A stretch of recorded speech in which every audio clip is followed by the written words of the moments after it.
Hello, everybody. Welcome to another episode of The Comic Source. I'm your host, Jace. We have a Kickstarter campaign, and it has the potential to be the biggest comic Kickstarter campaign of all time. If you haven't heard, G.I. Joe is having a massive Kickstarter going on right now.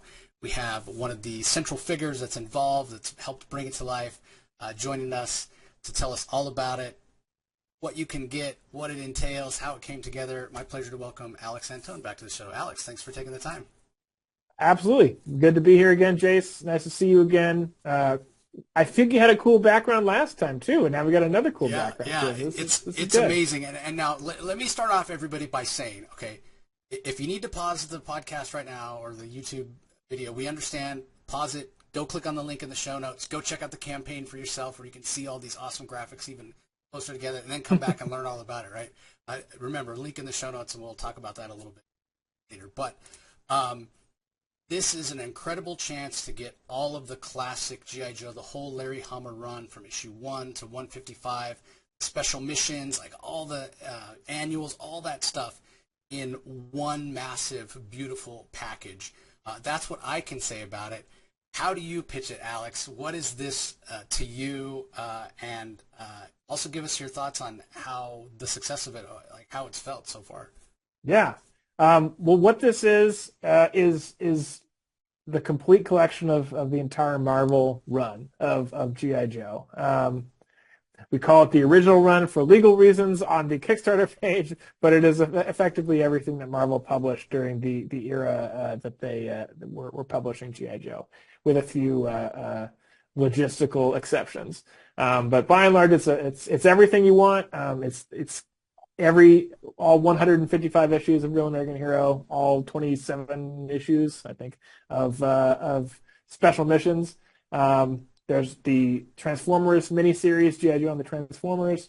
There's a very special issue called G.I. Joe Special Number 1 that was originally supposed to be a G.I. Joe issue number 61 that was drawn by Todd McFarlane, who you might know of.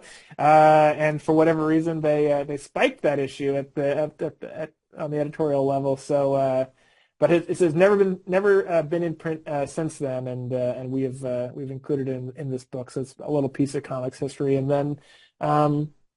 G.I. Joe Order of Battle, which has been out of print for a really, really long time as well, that we have restored and have included here. So our goal is to be as complete as possible. I won't say we are at 100% completion, but we are deep into the 90s for sure. In that anything that you want with this original run of G.I. Joe is contained within these 4 gigantic books, and each book is 1,200 pages or more. It's quite insane. There's a box set that it comes in as well with brand new Andy Kubert art. Andy Kubert being one of the original G.I. Joe artists, and also the current G.I. Joe Real American Hero cover artist. But one of the fun things you can do as a part of this campaign is there are actually 2 different versions of these books. So there's the Joe version and the Cobra version. So you have to pick. You have to pick. Choose your side. Are you with Joe or are you with Cobra? Or if you want to get a friend and you get Joe and he gets Cobra, you can pick both. You can mix and match the books. You can do whatever you want with them once you get them. So we got trading cards. We got stickers and pins and everything that most Kickstarters have, we've have as a part of this campaign, and it's been really, really fun to put together, and even more fun to watch the response once we launch this Kickstarter on the 28th of May. We're about 2 weeks in now when we're recording this, and it's been unbelievable. We had the very first on the first day of our Kickstarter campaign, we officially had the biggest comics Kickstarter day of all time, which is pretty crazy because there's been some big Kickstarters now at this point, and this was officially the most funded first day ever, which is pretty awesome. And as of earlier this week, we passed $2 million on the funding amount, which is crazy. It's actually a crazy number, but we're so thrilled about it because it just shows how dedicated and excited G.I. Joe fans are about Real American Hero and about this book and about Larry and about really where this awesome series fits in comics history. That's kind of where I came from with this. Is I was not a G.I. Joe fan growing up, but since I've started working on the regular Real American Hero series and started putting together these books and working with our partners and working with our consultants and working with Larry, I've really gained an appreciation for this series, and hopefully we're able to deliver something that fans really are into. Yeah, and I think it speaks to the power not only of these characters and the nostalgia of them, from the cartoon to the toys and what have you, to be over $2 million, like I mentioned at the top, you guys have the opportunity, the chance, possibility to be the biggest comic Kickstarter ever. Yep. You're definitely on pace. We're firmly number 2 right now. Yeah. We passed the Keanu Reeves Berserker campaign last week, so we're number 2, and the biggest campaign ever, I think, is Good Omens by Neil Gaiman. That was an awesome book. I was a backer of that campaign. I'm hoping it arrives soon. But yes, that's, I think, around 3 million is where that one's at. So we have a shot. It's not outside the realm of possibility. We certainly have a long way to go, but it's awesome to see, and these books are really beautiful. I can't say enough how awesome these books look, and how cool they're going to look on your coffee table, or maybe on your shelf if you have a big enough shelf. Or certainly a sturdy enough shelf, because they are heavy. These are heavy books. The shipping on these is going to be crazy. Yeah, so. That's the other part of it that I was looking at. I mean, here's the thing, right? Like, whether you become number 1 or not isn't really the focus. I know Robert and Sean and everybody over there at Skybound is so focused, and it's it's a perfect place for G.I. Joe and Transformers to be. And we talked about that last year at San Diego Comic-Con. That video is up on the YouTube channel, everybody, and audio channel if you want to go back and listen to our chat with Robert and about the Energon universe last year. But like the perfect place for it to land, right? This intersection of nostalgia, but also Larry's doing the continuing series of Real American Hero right now at IDW that you're editing. So it's a continuation, and it's a reminder of, like you said, the importance of this series as it's gone, from the early 80s now to, 40 plus years later, still telling new stories with these characters. So I like that idea. I like the idea of a property that's beloved and has some nostalgia, but that is still, ongoing, is still new, is still relevant with Larry's incredible storytelling style. And this campaign coming along at the right time to sort of bridge the gap between generations, because there's people that weren't even alive when this series started that are backing this campaign, that are becoming part of it. I wasn't alive when this series started. Yeah, right? So yeah, no, absolutely. Building the community, the Skybound Kickstarter community, what can you say about that? Because this isn't the first time you guys have gone to directly to the readers to do this. So talk a little bit about the community feel and going directly to your readers. Yeah, I mean, this started all the way back in 2020. We launched Ava's Demon, which is a part of Skybound Comet, which was a very popular webcomic that had already had some success crowdfunding, but we just thought, it's a great book, and I wanted to publish it, and I thought if we ran a campaign, we could take it to the next level and do everything that Skybound does regularly as well. So that was our first campaign, and we did really, really well with that one, and exceeded all of our expectations. And so since then, yeah, we've done about 8 or 9 campaigns since then.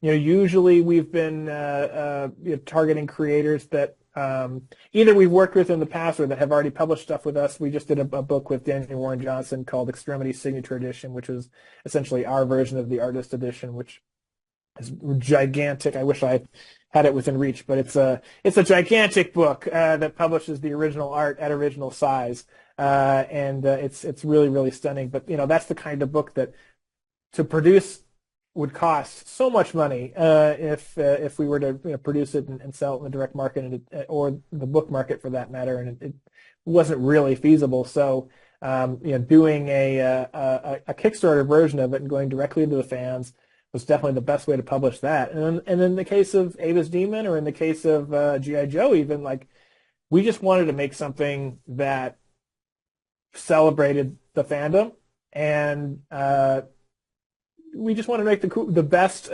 coolest looking book we could possibly make. And doing it on Kickstarter makes that more economically viable.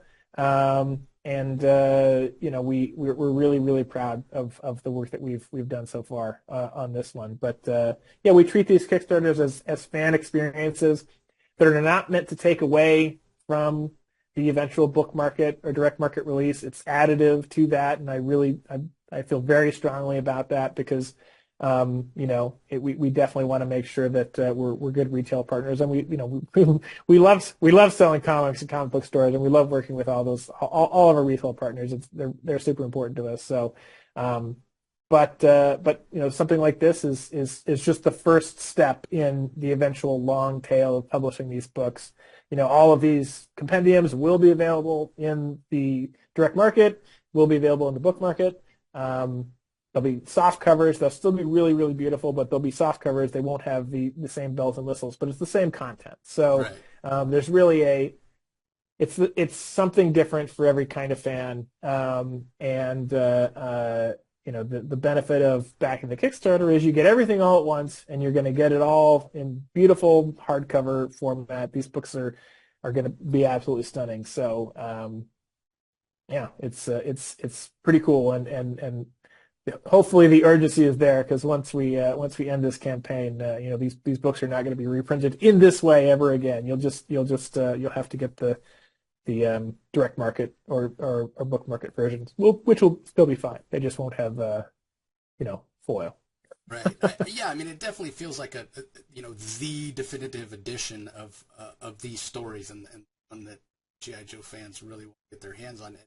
But we also understand, everybody, I'm going to remind you all that times are tight, and we know that, and not everybody's going to have the means. Maybe you would love to back it, but you just can't afford it right now, or what have you. Yeah. But the cool thing that you can do to help out your friends and other people that might not know this is going on, just share it on social media, right? Let's make sure, because as Alex said, once this is done, it's done, and they're not going to be available in this exact format with all the extras and what have you again. So share it out on social media. Let people know, if you know G.I. Joe fans or comic fans that might be interested. Just let them know so they can have a chance to take a look at the Kickstarter.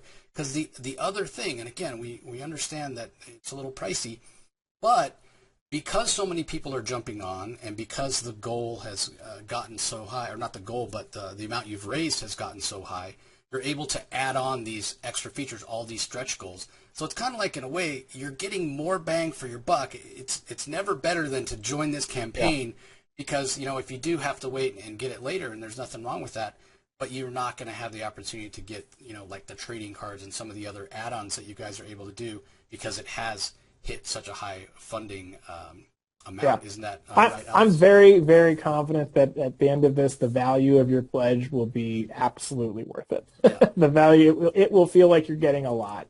That's to say, obviously pledge whatever you're comfortable pledging, or just share it on social media if you want to help. We have digital tiers as well for people that are just don't want gigantic books in their house, which I totally understand. So hopefully there's a tier for every kind of G.I. Joe fan, and then like I said, our goal is to just do something really, really cool for the fans here, and it would seem that the fans have responded accordingly. So we're really, really happy with how things are going so far. Yeah, I mean, a couple of things that really stand out, just speaking as a G.I. Joe fan. You mentioned the Order of Battle, which I have the single issues because, I was collecting G.I. Joe back in the day. But that was such a brilliant idea to do that. So if you're not familiar, everybody, it's sort of like a who's who or official handbook of the Marvel Universe, but for G.I. Joe. But what G.I. Joe nerd doesn't love the little file cards on the back of the action figures, right? And that's sort of what Order of Battle is. So the fact that you guys are including that must have been a no-brainer. Yeah, well, it became very clear. We sourced our files from Hasbro. They sent us everything that they had, and we could publish. And then we realized, they don't have this. They don't have G.I. Joe Special. Like, there was things that they didn't have that we wanted to publish, and so that's we spent the money to make sure that we could restore everything, and the goal was as close to completion as one could possibly get, and I think we've gotten very close there. So yeah, I'm excited. The Order of Battle pages were really beautifully restored too. So there's definitely no questions about the quality of how this is going to look ultimately. It's it's a really, really good professional job that our partners did. So excited for people to see it. Yeah, and you mentioned how big it is as well. And if you're watching this on YouTube, everybody, you can kind of see. Again, it's kind of small. I tried to fit it in there, but again, link in the show notes. You can go and check it out, see it for yourself. You mentioned that the Kubert art, which the fact that his dad did war comics, I mean, it's just perfect that he's doing the covers right now for the ongoing series. Andy was a G.I. Joe artist back in his Marvel days. Yeah, so some of his earliest work. Yeah, he's returned to the series. He's actually our cover artist on Real American Hero right now. He just turned in his cover for issue 311. But yeah, I asked him, do you want to do the box art for this campaign? And he said absolutely. And then I was like, do you want to do a one trading card? And he's like, sure. And I'm like, I think it's going to be Storm Shadow. He's like, I'd love to do Storm Shadow. So I don't think had drawn Storm Shadow at all on any covers or anything. So. Or maybe he did, but it wasn't as big and crazy as the card that he ultimately did. So, yeah, I mean, Andy's pieces of art that he did, as soon as they started coming in, I was like, well, at the very least, people are going to love these because these are just absolutely beautiful, and you get them as posters too. So you get them as box art and as fold-out posters in each book. So. Yeah, Andy's the best. I have nothing but very, very good things to say about Andy. He's so good at drawing military stuff. He definitely gets it from his dad. I'm sure, Sergeant Rock is probably his dream comic. But Drawn Duke is pretty good too. So it's been awesome to just see him unleashed on all these characters and all the crazy vehicle designs and everything. That Hiss tank design is insane. It's there on the group shot there of the Cobra team, but yeah, it's fun to see somebody that can make these toys really come to life in the way that he does. Yeah, definitely something genetics there for sure. Because his dad, like you said, I think one of my favorite pieces, not just like war comics, just one of my favorite pieces of comic art ever, is that Enemy Ace cover that he did. I think it was like Star Spangled War Stories 166 or what have you, where the plane's coming, it's smoking and it's going down, and there's like it's superimposed over his face and background. I know exactly what you're talking about. I think he hits a different gear when he draws military stuff, and I don't. It's not to say that his X-Men stuff wasn't great. It was awesome, so no complaints about any of that, but or his Batman stuff for that matter. But no, I do think drawing military action is kind of his happy place. Yeah, for sure. Yeah, and it's a little bit of a Sophie's choice here. You mentioned earlier, you could pick the Joe side, you could pick the Cobra side. There's different box art, obviously, if you get either one, everybody. Again, you can go click the link in the show notes and check it out, or maybe zoom in here with what I have. But the other thing I wanted to ask about, that's really awesome, it's not just a traditional kind of slipcase. You guys, and maybe it's the size. You can tell us if you know, maybe the size of these books or what have you. Yeah. But the way they're presented in this, almost like a box, almost like a treasure chest, if you will, is so unique. What can you tell us about coming up with that? Yeah. So we based this design off of there was a couple box sets. We knew it had to be a box. The slipcase wasn't going to do the job. Because these books are huge. They are 1,200 pages each. They are hardcovers.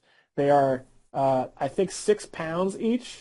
Oh my God. That's crazy.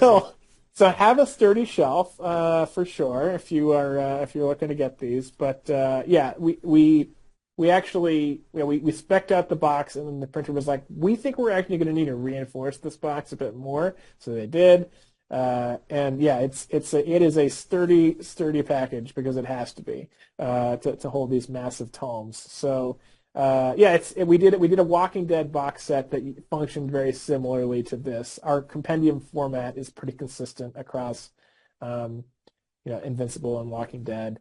This is the first time I think we've ever done the compendium format in hardcover, so that's a little bit unique there. But yeah, the box is pretty darn cool, I gotta say. And we tried to theme each box, Cobra, Joe, etc. So it's I'm happy not only with the design of the box but also the art that comes with it. Yeah, it's fantastic, and so everybody, join the campaign. You can take a couple months off from the gym and just lift the box for your workout. You really could. It is defray the cost. Up and down on the shelf. I think that's a good core workout. Maybe some upper body. Lift with your legs though, so maybe go lower body workout with the. Do some squats and some lunges while holding it. Well, we mentioned Larry. Obviously this thing would not exist without him. He's such a fantastic creator, and not just a writer. The history of Larry Hama and Marvel, goes way back, editing and what have you.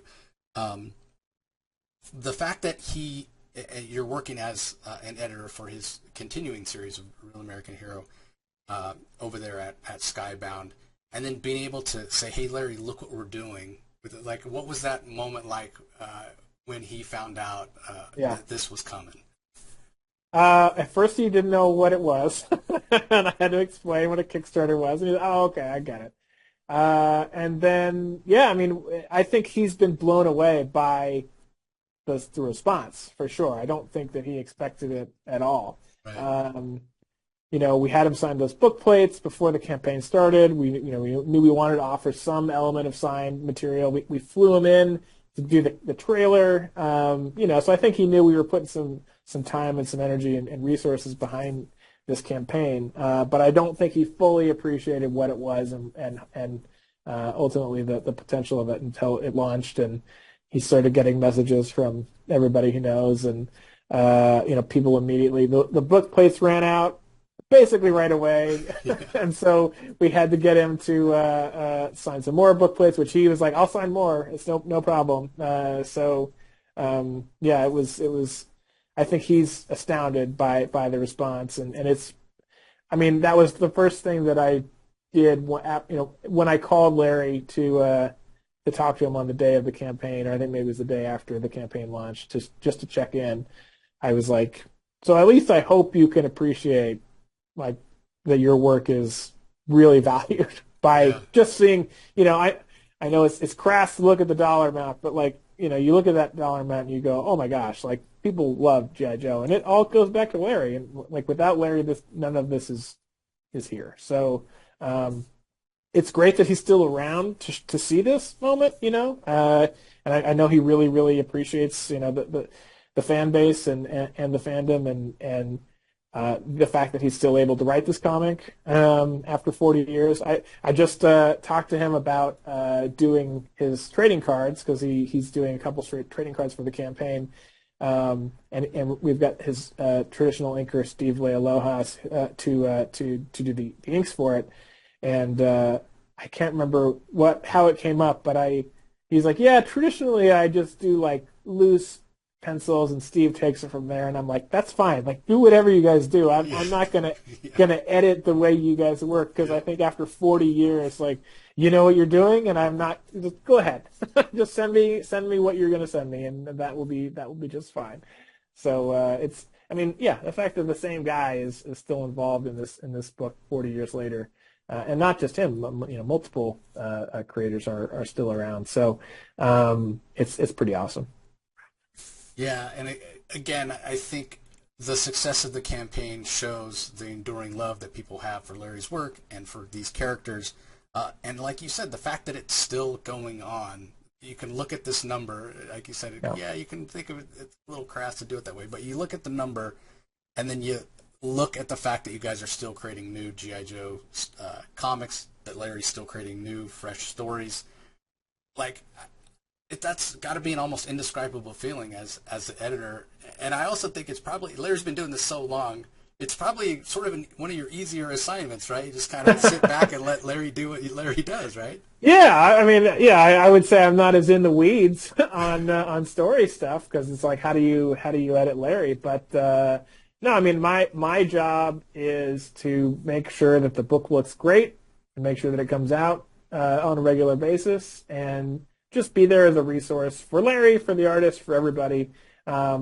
We also have a great editorial consultant, Diana Davis, who is like an absolute expert in all things G.I. Joe. And as a relatively new G.I. Joe fan, like being able to work with her and being able to work with our partners at Hasbro, we have a great team on this book from top to bottom. So it's been a great experience, and And yeah, being able to reach out to artists for this campaign that have worked on the book in the past, not just Andy, but Lee Weeks, who's like one of my favorite artists of all time, was a G.I. Joe artist back in the day, and we got Rod Wiggum who's come back, but Ron Wagner. These are artists that have worked on many issues of G.I. Joe and are fan favorite artists. So being able to reach out to them, give them more work, get them back in the G.I. Joe fold, I think it's been really exciting, and fans have responded accordingly. And then, hiring some other great, more modern G.I. Joe artists like Chris Mooneyham and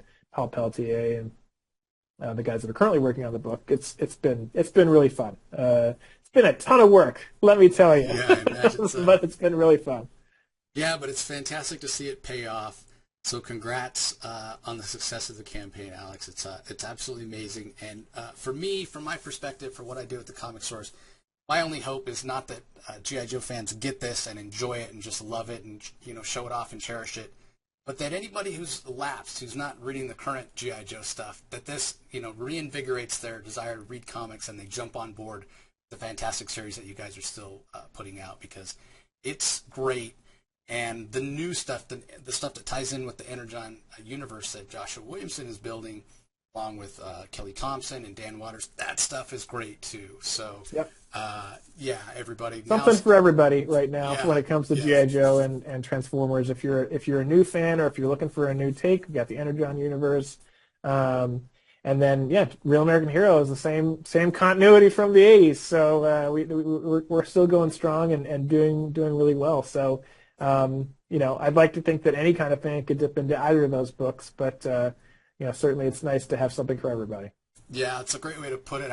You took the words right out of my mouth. I was gonna say that same thing. There is something for everybody, and as a longtime G.I. Joe fan, everybody, that I think issue 18 was the first issue I bought, and pretty much have been reading ever since. Issue 18. I'm trying to think what happened in that issue. Do you remember?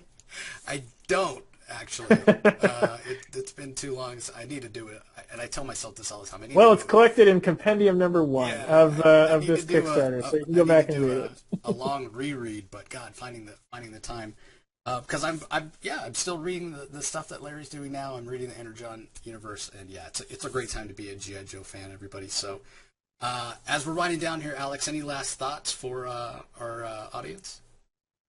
No, I mean, if you want to back the campaign, that would be awesome. But if you've already backed the campaign, I just want to say thank you. This has been a journey, to say the least, from the beginning, and it just goes to show how strong the fan base is for G.I. Joe, and none of this is possible. It's without.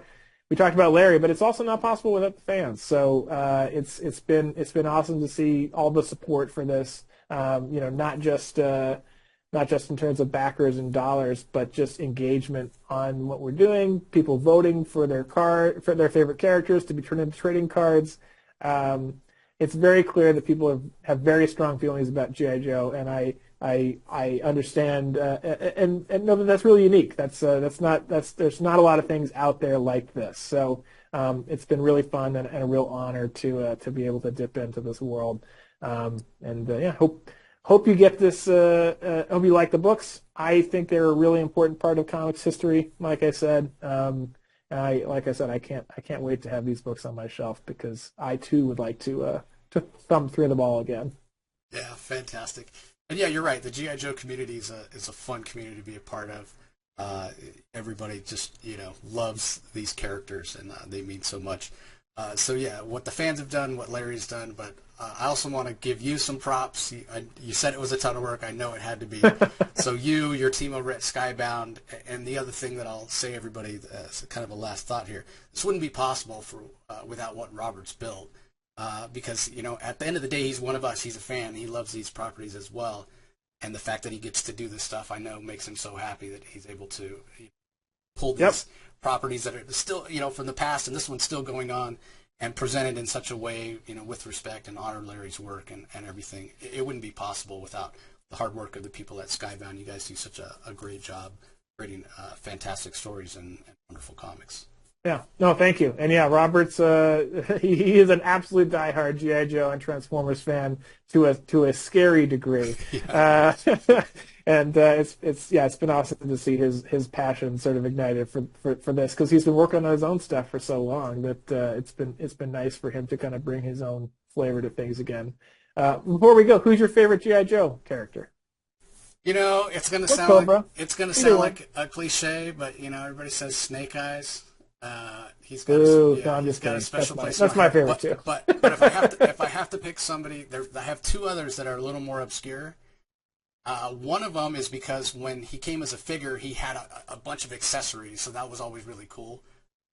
And a giant pack, which I don't even know how a giant pack would work, because it's Tunnel Rat. Like, how are you going to get... He had the giant pack that you could stick to two flashlights at the time. But, dude, how's he going to crawl through a tunnel with that?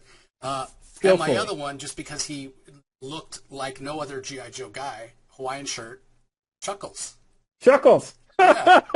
Just because I remember that cover, when he had his first cover appearance, he's wearing that Hawaiian shirt with the pink flowers, and I'm like, what the heck? How's this a G.I. Joe guy? So the best, or the worst, depending on how you want to look at it. Exactly. I know there's listeners out there going, Hawaiian shirt, G.I. Joe member, Chuckles. What are you talking about? Look it up. Get the books, and you'll be able to read all about it. He's in Order of Battle. Yeah. You can read all about him. 100% he is. What about you? Who's your pick? It's Snake Eyes. I'm so basic, I have grown a fondness for Duke as well, because I feel like if you're looking for someone who's sort of a moral leader of the team, certainly Duke is somebody to look to for sure. I also really like the romance between Snake Eyes and Scarlet. There's something really special about that, considering all that they've been through over the last 40 years. I feel like it's the mystery of Snake Eyes, even though they've revealed things over the years now, but it was just the mystery, I think, that pulled some people in. He just looks cool. And he's a badass, and that's ninja. A perfectly good reason exactly. to like the character. He looks awesome. He is awesome. There's nobody that can go toe to toe with him except for maybe Storm Shadow. So, there's nothing wrong with Snake Eyes. Yeah, I still remember buying the origin issues of his origin of what they told, like at the local 7-Eleven or whatever, and I got them. My parents, we stopped there and they let me get some comics because they're going to my cousin's dance recital, and I sat there in the theater, not paying any attention to the dancing, was having unsafe, trying to read it, watching Storm Shadow shoot the arrow through the wall, all that. It will always stick with me. I'll always remember. I can even remember the smell of inside that theater. Snake Eyes. So there is a smell. Yeah. You're right, and then the smell of old comics too is definitely a thing that I definitely enjoy. Yep. But it was great talking to you. It was nice to reconnect. Yeah, always great to chat with you, Alex. And everybody, remember, link in the show notes. You can go and check out the campaign. I'm also going to put a link to Skybound social media as well, because, like I said, they do fantastic things, not just with G.I. Joe, not just with Transformers, obviously Walking Dead and Invincible, properties but they've got a lot of other great books that are coming out right now as well. So that's a great way to follow along and find out when new things are dropping. So be sure to check it out. And we appreciate everybody joining as always. Alex, thanks for the time. Yeah, thanks, man. Talk to you soon. Yep, so that's going to do it for this episode, everybody. We appreciate you tuning in, and we'll talk to you next time.